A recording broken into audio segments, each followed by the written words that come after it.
beautiful September morning, and I'm going to take advantage of this great weather to go out and do some plein air painting. I'm going to start with a white gessoed panel. You can see this is a very small painting.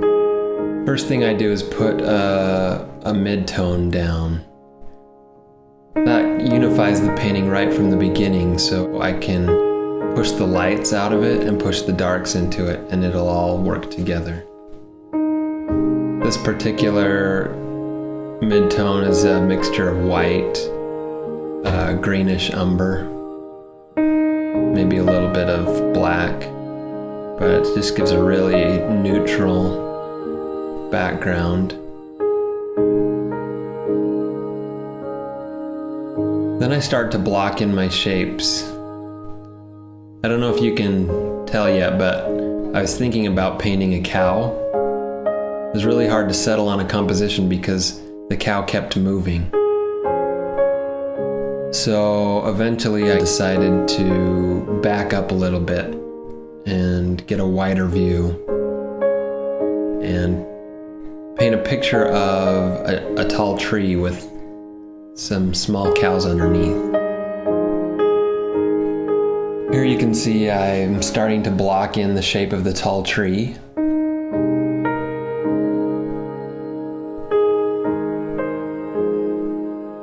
The next thing I like to do is put in some cool background colors. So I kind of punch out the sky shapes using a cool gray.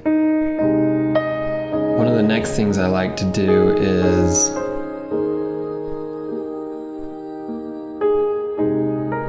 indicate the ground or the horizon,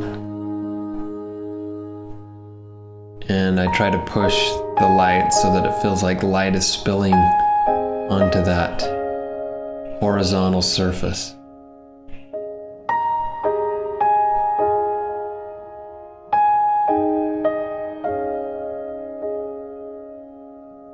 That blue is way too intense, so I try to tone it down a little bit by mixing some more neutral colors into the blue.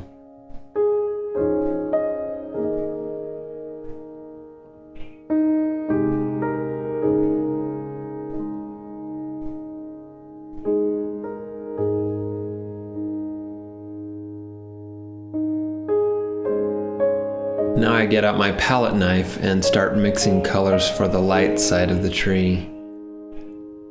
I want this to be a little bit thicker paint so that it feels like it's standing out.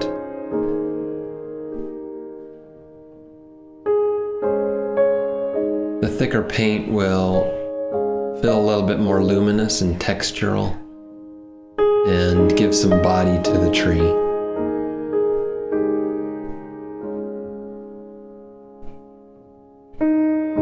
I also want thicker paint in the foreground so that it feels like it's really sticking out and coming out at you.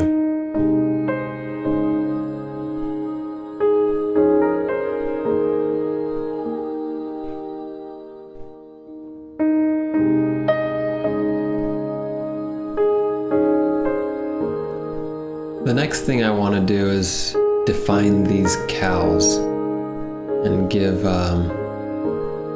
just a better hint of what they should be shaped like, and to give you a little bit more of a focal point.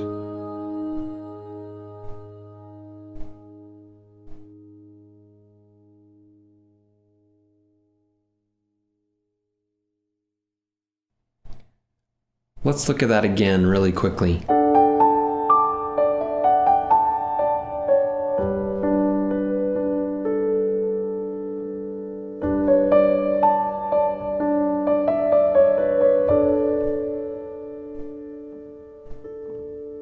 Let's try another one, a little bit bigger this time.